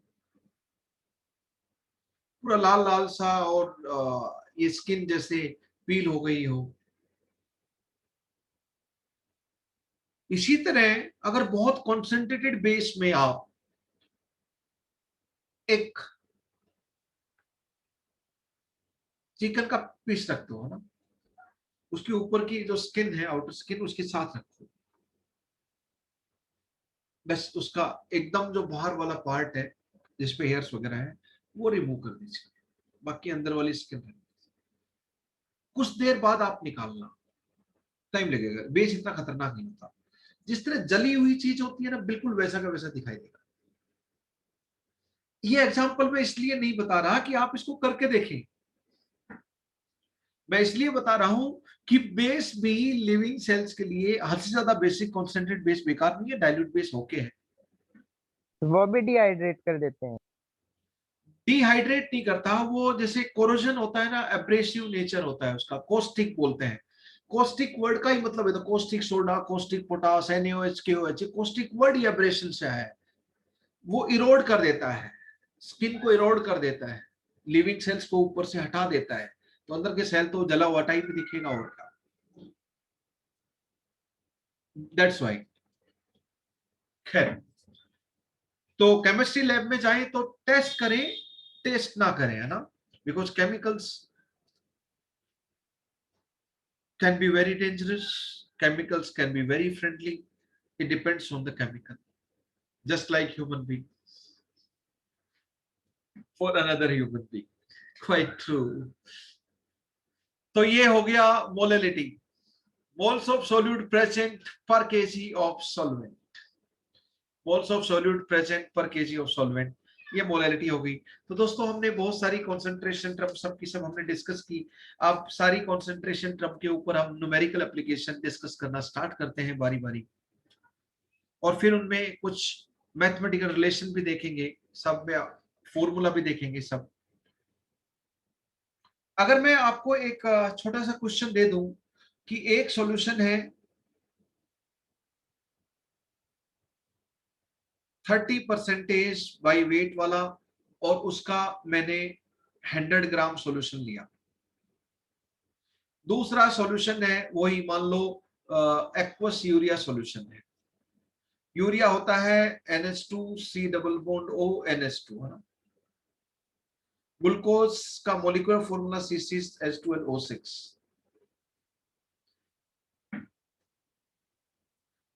सुक्रोज केन शुगर C12H22O11। बताओ इसका मॉलिक्यूलर मास 60 ग्राम पर मोल, इसका 180 ग्राम पर मोल, इसका 342 ग्राम पर मोल। ये तो हमने बेसिक मोल कॉन्सेप्ट में खूब यूज किया है। तो ये तो इतनी कॉमन सॉल्यूट है, इनका मॉलिक्यूलर मास ध्यान ही रख लें। एसिटिक एसिड भी होता है, उसका मॉलिक्यूलर मास भी 60 होता है, बहुत कॉमन है। H2SO4 और हमने यूज किया H3PO4, बड़े फेमस एसिड है ये, स्ट्रॉन्ग एसिड और फॉस्फोरिक एसिड वीक एसिड। इन दोनों का मोलर मास 98 ग्राम पर मोल है, बराबर है ना। Oxalic acid 90 gram per mole, but commercial sample of oxalic acid क्या होता है, 2H2 होता है, हाइड्रेटेड डाइहाइड्रेट की फॉर्म में। तो इसमें 2H2O का 18 × 2 36 और ऐड करते हैं, 90 + 36 इज 126 ग्राम पर मोल, है ना, ऑक्सैलिक एसिड। खैर, दूसरा मैं 20% बाई वेट ऑफ सॉल्यूशन ले रहा हूं, पर इस बार 200 ग्राम सॉल्यूशन ले रहा हूं कुल मिलाकर, उसी एक्वस यूरिया सॉल्यूशन। सोल्यूट और सॉल्वेंट वही है, बस कॉन्सेंट्रेशन अलग अलग है। अब मैं क्या करता हूं, ये आपने नोट कर लिए होंगे, मोलर मास बहुत कॉमनली यूज होते हैं इसलिए मैंने लिख दिया। ग्लाइकोल क्या होता है, इथाइलिन ग्लाइकोल या ग्लाइकोल, CH2OH CH2OH। ये ग्लाइकोल है या इथाइलिन ग्लाइकोल है। इथाइलिन वर्ड यूज करो यानी ग्लाइकोल। ग्लाइकोल लिक्विड होता है, ट्रांसपेरेंट लिक्विड होता है, जैसे अल्कोहल होती है ना, इथाइल अल्कोहल जो हम लोग कंज्यूम करते हैं, है ना, पैक लगाने में, बिल्कुल वैसा ही होता है, अल्कोहल जैसा ही होता है ग्लाइकोल। इसमें 2 OH ग्रुप है, अगर 3 कार्बन रख दूं मैं, लिक्विड होता है वैसा ही, है ना। 3 के ऊपर लगातार OH लगा दूं तो ये भी बहुत कॉमन यूज है, इसको बोलते हैं ग्लिसरोल। क्या बोलते हैं, ग्लिसरोल। ग्लिसरीन भी बोलते हैं, GLYCERINE। ग्लिसरोल और ग्लिसरीन दोनों नाम इसके लिए जाते हैं, ये कॉमन है, ध्यान रखें, यूज होते रहेंगे। Sir, yes, commercial sample of oxalic acid में H2C2O। H2C2O4 लिखना था, परफेक्ट, और यहां तो 2H2 रहेगा। Yes, correct. अब मैं इसको रब कर देता हूं, आपने नोट कर लिए होंगे इन सबके मोलर मास। अब मैं इसी को क्वेश्चन बनाता हूं। मैंने क्या किया, ये दोनों के दोनों यूरिया इन वाटर सॉल्यूशन एक बर्तन में उड़ेल दिए, इसको भी पूरा उड़ेल दिया, इसको भी पूरा उड़ेल दिया। तो resulting solution is again aqueous urea solution, same solute same solvent, urea in water. इस सॉल्यूशन का अगर मैं परसेंटेज बाय वेट कंसंट्रेशन पूछूं तो क्या होगा। तो मैंने तो इतनी आसान कैलकुलेशन दी है कि आप ओरली कर सकते हो, और डेफिनेशन का मैथमेटिकल फॉर्मेट यूज करके तो हर बच्चे को आसान लगेगा। तो पहले हम उससे कर सकते हैं जिससे कैलकुलेशन अगर कॉम्प्लिकेटेड हो तो भी हम कर पाए बेसिक रिलेशन से। बताओ सॉल्यूशन 1, तो इसका 30% बाई वेट है। इसमें वेट ऑफ यूरिया कितना है, wait of urea in first solution divide by weight of solution 100 ग्राम दे दिया, और फॉर्मूला क्या होता है, डिवाइड बाय डब्ल्यू, डब्ल्यू 100 दे दिया, मल्टीप्लाइड बाय 100, तो फॉर्मूला में ही होता है। तो फर्स्ट सॉल्यूशन में वेट ऑफ यूरिया कितना आया, 30 ग्राम आ गया। तो फर्स्ट सॉल्यूशन में वाटर का कितना आ जाएगा, 100 ग्राम टोटल है, 30 ग्राम यूरिया है, तो 70 ग्राम पानी आ जाएगा। हालांकि उसकी जरूरत है नहीं ज्यादा क्वेश्चन करने के लिए फिलहाल। इसका मतलब क्या हुआ, 20% बाई वेट है, तो इसमें weight of urea second solution में divide by weight of solution, इस बार 200 दे रखा है, WB बाय W गुणा में 100 by definition, mathematical format of definition, 2 zero के साथ 2 जीरो खेलने चला गया। तो wait of urea from second solution कितना आया, 40 ग्राम। तो यहाँ पे वेट ऑफ यूरिया टोटल कितना आ गया, पहले से 30 ग्राम आया, दूसरे से 40 ग्राम आया, तो 70 ग्राम यूरिया सोल्यूट आ चुका है। अब 70 ग्राम आ गया, तो मैं आपको बोलूं, मैं तो बेसिक रिलेशन यूज किया, मैथमेटिकल रिलेशन ऑफ डेफिनेशन। तो सेकंड सॉल्यूशन में सॉल्वेंट कितना है, तो फर्स्ट सॉल्यूशन में सॉल्वेंट हो गया, टोटल 200 ग्राम था सॉल्यूशन का, 40 ग्राम सोल्यूट है, तो 160 ग्राम सॉल्वेंट होगा, उसमें कोई दो राय नहीं। तो यहाँ पे सॉल्वेंट कितना हो जाएगा, 70 ग्राम इससे आया, 160 ग्राम इससे आया। हालांकि मुझे जरूरत नहीं है, 70 प्लस 160 टोटल इतना ग्राम हो गया, पर मुझे फाइनल सॉल्यूशन का W/W निकालना है। तो फाइनल सॉल्यूशन में wait of urea divide by final solution का मास, सॉल्वेंट की तो जरूरत नहीं है, मल्टीप्लाइड बाय 100, तो वो आ गया 70। वो तो 100 ग्राम सॉल्यूशन यहाँ है, 200 ग्राम यहाँ है, तो टोटल 300 ग्राम। तो वैसे ही मुझे समझ में आ जाता है मैं क्यों सॉल्वेंट निकालू, 300 मल्टीप्लाइड बाय 100, ये फॉर्मूला है आपका, 2 जीरो के साथ 2 जीरो खेलने चला गया, 70/3% is your answer, 70/3% is your answer. इतना आसान डेटा है कि मुझे तो जरूरत नहीं है कि मैं पूरा ये मैथमेटिकल रिलेशन लिखूं और फिर सॉल्व करूं, आई डोंट नीड इट। आई मतलब वी स्टूडेंट्स।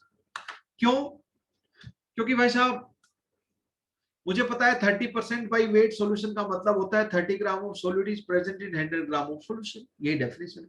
100 ग्राम ही लिया तो 30 ग्राम सोल्यूट तो पहले से आएगा यूरिया का 30 ग्राम, दूसरे का 200 ग्राम लिया है, पर 20% बाई मास का मतलब क्या होता है, 100 ग्राम सॉल्यूशन ले लो तो 20 ग्राम सोल्यूट है, 200 ग्राम सॉल्यूशन लिया है तो 40 ग्राम सोल्यूट होगा। तो पहले से 30 ग्राम आया, दूसरे के 200 ग्राम से 40 ग्राम सोल्यूट आया, तो 70 ग्राम सोल्यूट हो गया, और टोटल तो 300 ग्राम है ही। तो 300 ग्राम में 70 ग्राम है, तो 100 ग्राम सॉल्यूशन में फाइनल सॉल्यूशन 300 ग्राम में 70 ग्राम सोल्यूट है, तो फाइनल 100 ग्राम सॉल्यूशन में 70/3 ग्राम सोल्यूट होगा। और पर 100 ग्राम 100 ग्राम सॉल्यूशन में जितना भी ग्राम सोल्यूट होता है वही परसेंटेज बाई मास की वैल्यू होती है बाय डेफिनेशन। तो ये तो मैं वैसे ही कर लूंगा, पेन पेपर की जरूरत नहीं है, क्योंकि कैलकुलेशन बहुत ज्यादा सिंपल है। इसी क्वेश्चन में मैं थोड़ा सा चेंज कर देता हूं, मैं बोलूंगा ये वेट बाय वेट की बजाय wait by volume, wait by volume हो गया, और सॉल्यूशन का भी वॉल्यूम ले लेता हूं मैं, सॉल्यूशन का भी वॉल्यूम ले लेता हूं, 100 ml सॉल्यूशन हो गया मेरे पास।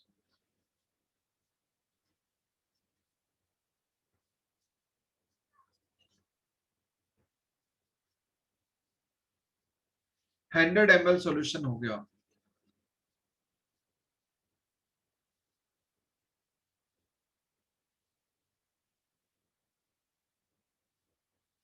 हंड्रेड ml सॉल्यूशन या 200 ml solution aqueous in urea, फिर वही आंसर आएगा। बिल्कुल। यहां मैंने मिक्स कर दिया, तो वॉल्यूम ऑफ फाइनल सॉल्यूशन कितना हो गया, 100 प्लस 200 300 ml। इस फाइनल सॉल्यूशन का परसेंटेज स्ट्रेंथ आपको निकालना है, percentage W/V, that we need to calculate. तो क्या करेंगे, मुझे वॉल्यूम चाहिए सॉल्यूशन का, वेट ऑफ सॉल्यूट, तो फाइनल सॉल्यूशन का weight by volume, final solution में कितना ग्राम यूरिया है डिवाइड बाय फाइनल सॉल्यूशन का वॉल्यूम कितना है 300 ml मल्टीप्लाइड बाय 100, तो W भी मुझे निकल जाए, ये तो 300 वैसे निकल गया मजाक में, 100 तो है ही मजाक में वैसे ही रिलेशन में, तो मुझे बस W भी निकल जाए, मेरा काम हो जाए। तो 30% वेट बाय वॉल्यूम का मतलब क्या है, 100 ml सॉल्यूशन ले लो तो 30 ग्राम सॉल्यूट है, तो 30 ग्राम तो यहां से आएगा, WB फर्स्ट से 30 ग्राम आ जाएगा क्योंकि 100 ml लिया। 20 ग्राम वेट बाय वॉल्यूम है तो 100 ml सॉल्यूशन में 20 ग्राम सॉल्यूट है, एक्चुअल में 200 ml सॉल्यूशन है ओरिजिनल, तो उसमें 40 ग्राम सॉल्यूट होगा, 40 ग्राम यूरिया होगा, तो 70 आ गया, तो इसकी वैल्यू 70 है, तो आपका answer 70/3 is percentage strength of resulting solution. आप बोलोगे नहीं सर मैं तो पूरा फॉर्मूला यूज करूंगा, कर लीजिए जी। पहले सॉल्यूशन के लिए लगाओ तो पहले सॉल्यूशन में wait of solute divide by पहले सॉल्यूशन का वॉल्यूम गुणा में 100, ये WB1 आ गया। दूसरे सॉल्यूशन के लिए 20% वेट बाय वॉल्यूम मतलब WB सेकंड सॉल्यूशन का divide by V 200 ml multiplied by 100, यहाँ से WB1 आ जाएगा, यहाँ से WB2 आ जाएगा। हो गया मेरा काम, अगर आप फॉर्मूला के ही दीवाने हो तो। यस और नो? देखो परसेंटेज W/W ही पूछा है, वही दे रखा है, तो ये तो सारी वॉल्यूम डिपेंडेंट हो गई, तो डेंसिटी की जरूरत नहीं पड़ी। 5 वॉल्यूम डिपेंडेंट थी, कोई भी एक दे दी जाए दूसरी पूछ दी जाए, वही दे दी वही पूछ रही रिजल्टिंग सॉल्यूशन की, तो डेंसिटी की कहां जरूरत पड़ेगी। यस और नो? मैं एक क्वेश्चन देता हूं, मान लीजिए आपके पास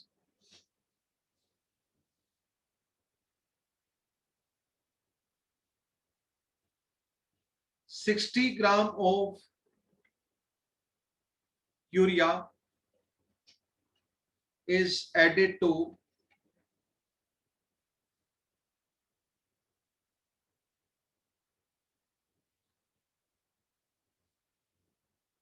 1800 gram of water to form aqueous urea solution.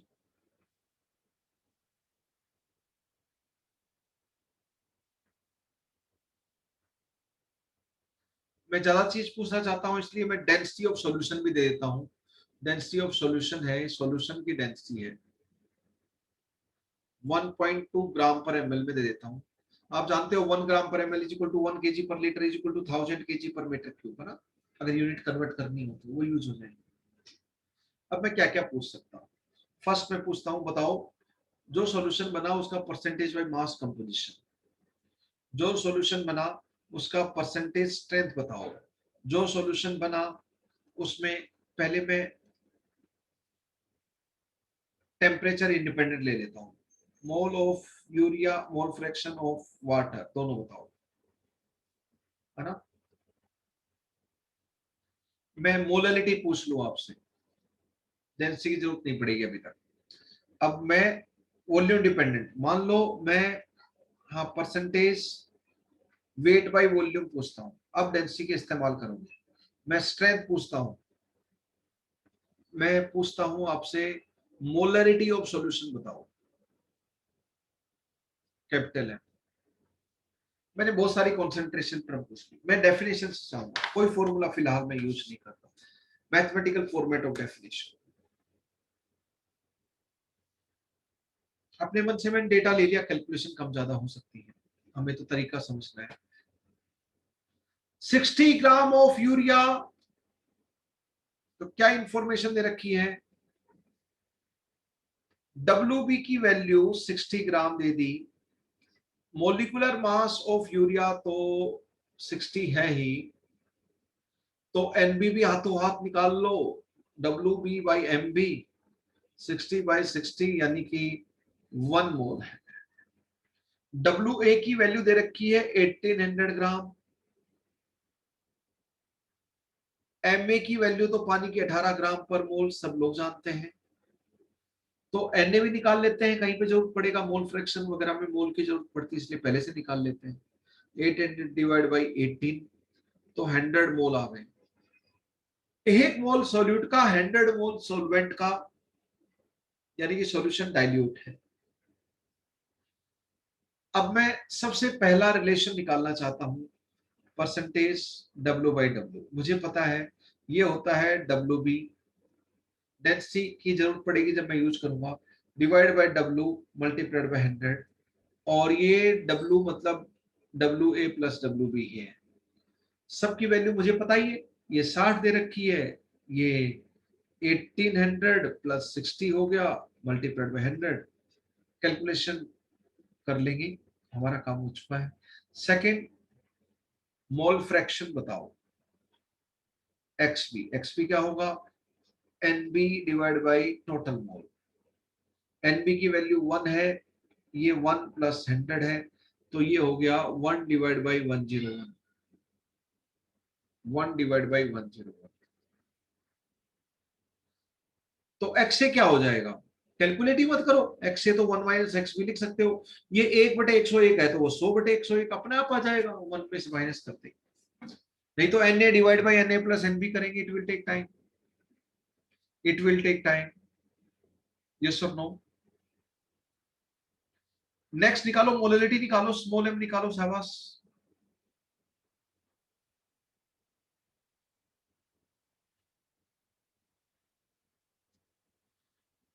Calculate molality.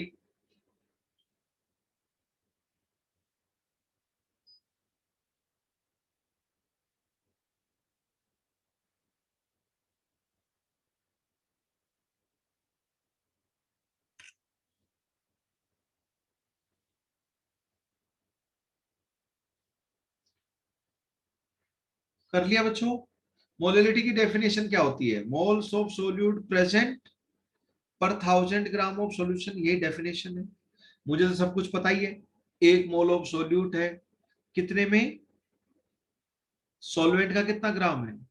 1800, या पर केजी तो 1/8 डायरेक्टली कर देते 1000। तो ये कितना हो गया? 1 डिवाइड बाई 1.8 मोलल हो गया। निकल गई मेरी वैल्यू 5/9 है ना, मोलल या मोल पर केजी। जी, नेक्स्ट क्या पूछा था हमें? 3 तो हो गई है टेम्परेचर इंडिपेंडेंट, डेंसिटी की आपको जरूरत नहीं पड़ी। अब परसेंटेज वेट बाई वॉल्यूम, अब डेंसिटी का यूज करेंगे हम लोग। Percentage weight by volume. Percentage weight by volume की डेफिनेशन क्या बोलती है? Wait of solute present per 100 ml of solution. अब वॉल्यूम ऑफ सॉल्यूशन क्या होगा? Density of solution is equal to weight of solution divide by volume of solution. Weight of solution क्या होता है? WA plus WB। ये 60 है, ये 1800 है। तो density of solution gram per ml में, तो वेट 1860 डिवाइड बाय वॉल्यूम निकल जाएगा ml में, तो वॉल्यूम आ गया 1860 डिवाइड बाय 1.2 ml में आ गया। तो हो गया मेरा काम। तो WB कितना दे रखा है? 60 ग्राम। V कितना निकल गया डेंसिटी की हेल्प से? Divide by 1.2। अब 1.2 को तो पलटी मारकर ऊपर भी ले जा सकते हो, तो ये 60 multiplied by 1.2 multiplied by 100 divide by 1860, ये परसेंटेज स्ट्रेंथ की वैल्यू आ चुकी है। अब मैं स्ट्रेंथ की बात करूं तो मैं वैसे डायरेक्टली जानता हूं, परसेंटेज स्ट्रेंथ को 10 से मल्टीप्लाई करेंगे तो स्ट्रेंथ आ जाएगी, तो इसको वैल्यू को 10 से और मल्टीप्लाई कर दो। नहीं तो बेसिक डेफिनेशन यूज करो, WB divide by V in ml गुणा में, अब दोबारा से वही WB पुट कर दो, 60 है, V पुट कर दो 1860 डिवाइड बाय 1.2। इस बार 100 की बजाय 1000 आ गया, इतना सा फर्क है।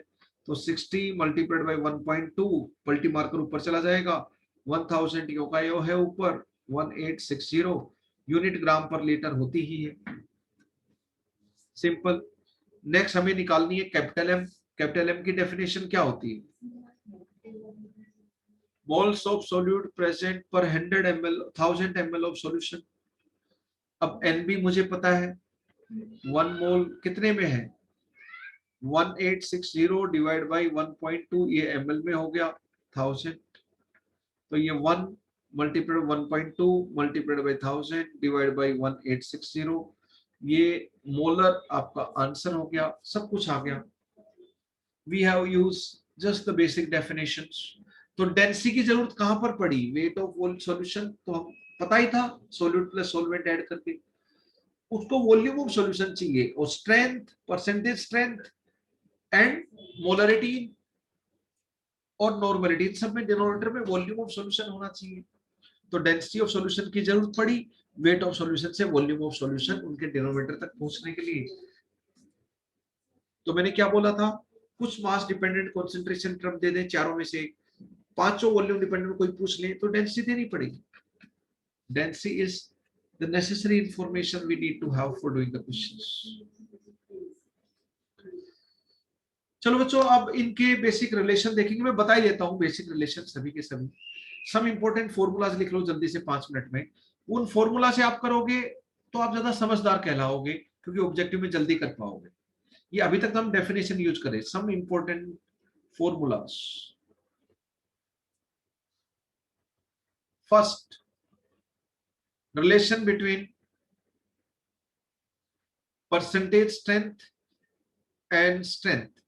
क्या होता है? Strength is equal to percentage strength of same solution multiplied by 10. Strength की unit gram per litre, percentage strength की यूनिट सिर्फ परसेंटेज में लिखते हैं, वैसे ग्राम पर 100 ml हो गया. यूनिट में ग्राम पर ml है ना. 2, relation between percentage weight by volume and percentage by weight और वेट बाय वेट. ये मास डिपेंडेंट, ये वॉल्यूम डिपेंडेंट, तो डेंसिटी ऑफ सॉल्यूशन की जरूरत पड़ेगी. तो percentage weight by volume is equal to percentage by mass of solution multiplied by density of solution. ध्यान रखिए, density of solution must be in gram per ml, और किसी unit में पुट कर दोगे तो आंसर गलत हो जाएगा. डेंसिटी ऑफ सॉल्यूशन है ना, डेंसिटी ऑफ सॉल्यूट है ना, डेंसिटी ऑफ सॉल्यूशन. आप लोग से रिलेशन आया कैसे? अरे भाई, तीन चीज है, एक डेंसिटी ऑफ सॉल्यूशन, एक परसेंटेज बाय वेट. तीनों की डेफिनेशन से मैथमेटिकल रिलेशन लिख लो. अपने आप चीजें सामने रखी हुई है. WB divide by V multiplied by 100, percentage W by W, WB divide by W multiplied by 100, और density is equal to W by V. तो यहां से W को मैं लिख सकता हूं D मल्टीप्लाइड बाय V. यहाँ पे चिपका दो तो WB D multiplied by V. अब उस D को पलटी मारकर इसी को क्या लिख सकते हो? परसेंटेज W बाई V ही है ये. तो आपका प्रूव हो गया. Percentage W by V is equal to D उधर चला जाएगा. Percentage W by W multiplied by D. कोई दमखम तो है नहीं डेरिवेशन में. Very simple. या तो आप ऐसे ही सोच लो भाई, जो जो पैरामीटर इन्वॉल्व है उनकी बेसिक डेफिनेशन से मैथमेटिकल रिलेशन लिख लो, उनको यूज करो. सीधी बात. यहाँ पे 3 इन्वॉल्व है. देखो, न्यूमरेटर में सेम है WB, डिनोमिनेटर में यहाँ वॉल्यूम ऑफ सॉल्यूशन, यहाँ पे वेट ऑफ सॉल्यूशन. तो बताओ, वेट ऑफ सॉल्यूशन बटे में डेंसिटी ऑफ सॉल्यूशन कर दूं तो उसी को लिख सकता हूँ वॉल्यूम ऑफ सॉल्यूशन. इसे ही डायरेक्टली समझ में आ जाता है. अलग अलग फॉर्मूला लिखकर, मैथमेटिकल डेफिनेशन लिखकर क्या जरूरत है? लिखकर कोई जरूरत नहीं है, वैसे ही समझ में आता है इधर. Third is relation between percentage strength को 10 डेंसिटी से मल्टीप्लाई कर देंगे परसेंटेज बाय मास को, तो percentage strength percentage weight by volume आ जाएगी. Relation between strength and molarity, दोनों वॉल्यूम डिपेंडेंट है तो डेंसिटी की जरूरत नहीं पड़ेगी. तो strength is molarity multiplied by molecular mass of solute. इसी तरह इक्विवेलेंट कॉन्सेप्ट जब आप पढ़ोगे तो मोलरिटी की जगह पर नॉर्मलिटी आ जाएगा, मोलर मास ऑफ सॉल्यूट की जगह इक्विवेलेंट मास ऑफ सॉल्यूट आ जाएगा. मोलरिटी की जगह पर normality, molar mass of solute की जगह इक्विवेलेंट मास ऑफ सॉल्यूट. आप लोग से रिलेशन कैसे आया बताने की जरूरत नहीं है, चुटकियों का गेम है. स्ट्रेंथ क्या होता है? Divide by V in litre. Molarity क्या होता है? बस NB तो होता है WB की जगह V इन लीटर. तो क्या करूं मैं? V इन लीटर तो मुझे चाहिए नहीं, 1 डिवाइड बाय 2 कर दो, आ गया आपका रिलेशन. 1 डिवाइड बाय 2 कर दो तो strength by molarity is equal to WB divide by NB. WB को क्या, NB को क्या लिखोगे? WB divide by MB. MB पलटी मारकर ऊपर, हेंस WB से गया, रिलेशन वेरीफाइड. इसी तरह नॉर्मलिटी इक्विवेलेंट पर लीटर लिख लोगे, अपने आप 1 सेकंड के अंदर आ जाएगा रिलेशन. फोर्थ रिलेशन इज, तो देखो स्ट्रेंथ को मैं क्या लिखूंगा? हाँ, मैं फोर्थ रिलेशन लिखता हूं. Fourth, fifth, six, next 3 relation important है. ये कम यूज होंगे अभी वाले, यूज तो ये भी होंगे. Fourth, fifth, six are very important जो अभी लिख रहा हूं. इसमें लिख लो इंपॉर्टेंट।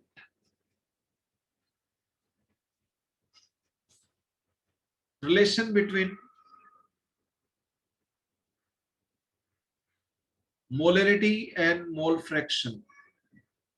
मोल फ्रैक्शन XB और XA दोनों एक ही चीज है, एक दूसरे वन में से माइनस कर देंगे, दूसरा आ जाएगा बाइनरी सॉल्यूशन के लिए। दोनों ही मास डिपेंडेंट, टेम्परेचर इंडिपेंडेंट, तो डेंसिटी की जरूरत नहीं पड़ेगी। रिलेशन ये होता है molarity of solution, mole fraction of solute ले लो उसी सॉल्यूशन का, मोल fraction of solvent 1000 divide by molar mass of solvent है, ध्यान रखना m में है। अब XB तो कुछ नई पैरामीटर है ही नहीं, उसको तो 1 माइनस x से लिख सकते हो, तो ये तो मोल फ्रैक्शन दे दिया जाए और मोलरिटी पूछ लिया जाए, या मोलरिटी दे दिया जाए, मोल फ्रैक्शन पूछ लिया जाए, तो इस रिलेशन को याद कर लेना ऐसी सिचुएशन में। This is important. फिर अगर x से ऊपर होता तो नीचे m भी लिखते। क्या XA ऊपर होता तो नीचे XA by XB into 1000 by MB equal to m। ऊपर XA होता तो यस सर। हो ही नहीं सकता। 1 minus XA divide by XA जरूर लिख सकते हो अगर XA की टर्म में लिखना चाहते हो। सब जगह A आ गया, M में XA XB। XB by XA को NB बाई NA लिख सकते हो, वो हमने देखा था। आप चाहते हो कि सर ना मैं इन दोनों का रिलेशन आपस में निकालना चाहता हूं, तो दोनों की बेसिक डेफिनेशन है वो लिख दो। ये क्या था, NB divide by W in gram multiplied by 1000 तो मुझे इस रिलेशन में लेके आना है, तो मैं 1000 तो खुश हूं ग्राम में पुट करके WA को। अब मैं क्या करूं, NB तो वो तो मुझे XB में चाहिए, उसको डिस्टर्ब नहीं करूंगा। एक काम कर सकता हूं, मोलर मास ऑफ सॉल्वेंट से मल्टीप्लाई भी करो और डिवाइड भी करो, कोई फाइट। इसको मैं Na लिख दूंगा, NB बाई Na 1000 M में उधर आ गया। NB बाई Na को क्या लिख सकता हूं मैं प्यार से, XB by XA, job is done, hence prove. ये तो तुरंत हो जाते हैं, चटमंगनी पट गया, इनमें कुछ नहीं। बेसिक डेफिनेशन लिखो, just do the some mathematical operation, you will get the relation. This is important one. Next, fifth one is very important, बहुत कॉमन यूज होगा, वेरी वेरी इंपॉर्टेंट, बहुत कॉमनली यूज। इस बार मैं रिलेशन बिटवीन एक तो molarity ले लेता हूं और एक मास डिपेंडेंट परसेंटेज बाय मास ले लेता हूं, और ये जरूर रट के रखें। ये इतनी बार यूज होगा, इतनी बार यूज होगा कि आप यूज करते करते थक जाओगे। यहां पे डेंसिटी के बगैर गुजारा नहीं चल सकता। डेरिवेशन चाहते हो तो M की डेफिनेशन लिखो, परसेंटेज W बाई W की, और D की लिखो W बाई V। फिर कुछ मैथमेटिकल ऑपरेशन करो, डेरिवेशन अपने आप हो जाएगा। W बाई W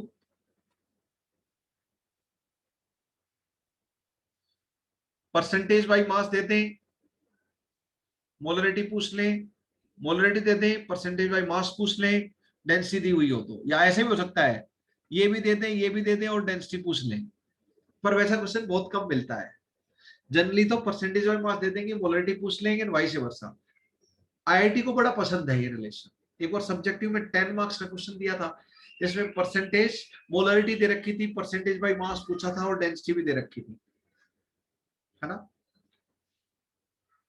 अब मोल फ्रैक्शन भी पूछा था। जब परसेंटेज बाई मास दे रखा हो, निकल जाए, तो मोल फ्रैक्शन तो ऐसे निकल जाता है, डेंसिटी की जरूरत नहीं पड़ती, जैसे हमने क्वेश्चन किया था। मोलरिटी क्या उसी सॉल्यूशन का जिसका मोलरिटी निकाल रहे हो, परसेंटेज बाई मास, उसी सॉल्यूशन की डेंसिटी पर ग्राम पर ml में पुट करना। सॉल्यूशन की डेंसिटी है और ग्राम पर ml में, नहीं तो क्वेश्चन गलत हो जाएगा। Divide by molecular mass of solute. अब बोलोगे सर ये रिलेशन बड़ा खतरनाक है। मोलरिटी की जगह नॉर्मेलिटी, इक्विवेलेंट कॉन्सेप्ट में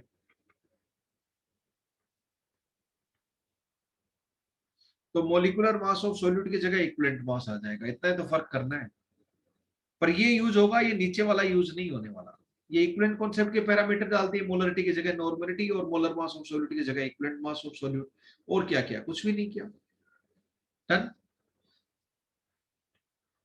ऑटो लेक्चर एंड हो जाएगा, time is about to finish. तो ये हो गया आपका। आप बोलोगे सर ये रिलेशन तो बड़ा मुश्किल है ध्यान रखना, ये वाला है वेरी इंपॉर्टेंट। अरे बहुत सिंपल, आपको आता है। देखो इधर गौर से, percentage W by W multiplied by D को परसेंटेज W बाई V लिखना जानते हो क्या? और परसेंटेज W बाई V को स्ट्रेंथ लिखना जानते हो क्या? तो ये रिलेशन वही है, S is equal to M multiplied by MB। Relation 3, कोई नई चीज नहीं है। पहले वाले रिलेशन को ही थोड़ा बिखर बिखर के लिख दोगे तो ये बन जाएगा, पर इस फॉर्मेट के ऊपर क्वेश्चन आता है, इसलिए ये ध्यान रखना बहुत इंपॉर्टेंट है। बहुत पसंद है न्यूमेरिकल में ये रिलेशन यूज करना। तो इसका प्रूफ देखना क्या है, वैसे ही पता है। Last relation again very very important, relation between small M and capital M. अलग अलग पार्टी है, वॉल्यूम डिपेंडेंट, मास डिपेंडेंट, तो डेंसिटी की तो जरूरत पड़ेगी भैया। तो क्या हो गया? Small M is equal to 1000 multiplied by capital M. Small m is equal to 1000 divided by 1000 multiplied by density m multiplied by mb। m multiplied by mb तो सही मायने में स्ट्रेंथ ही है, और क्या है। ये density of solution gram per ml में होनी चाहिए, नहीं हो जाएगा क्वेश्चन गलत। तो इसका अगर आप डेरिवेशन चाहते हो तो भाग भाग के आ जाएगा। इसी को अलग अवतार में भी लिख देते हैं कई लोग। क्या करोगे? पलटी मार दो, डेंसिटी को इधर ले आओ, तो ये कैपिटल एम पलटी मारते ये रिलेशन आ जाएगा, 1/m आ गया, प्लस एम बी बाई 1000। ऐसे याद करो या ऐसे याद करो, ऐसे ही याद कर लो यार। देखो मोलरिटी दो जगह है, कैपिटल एम, स्मॉल एम एक जगह है और डेंसिटी एक जगह है। तो ये दे दे मोलरिटी, मोलरिटी पूछ लें, मोलरिटी दे दे, मोलरिटी पूछ लें, या दोनों दे दे, डेंसिटी पूछ लें।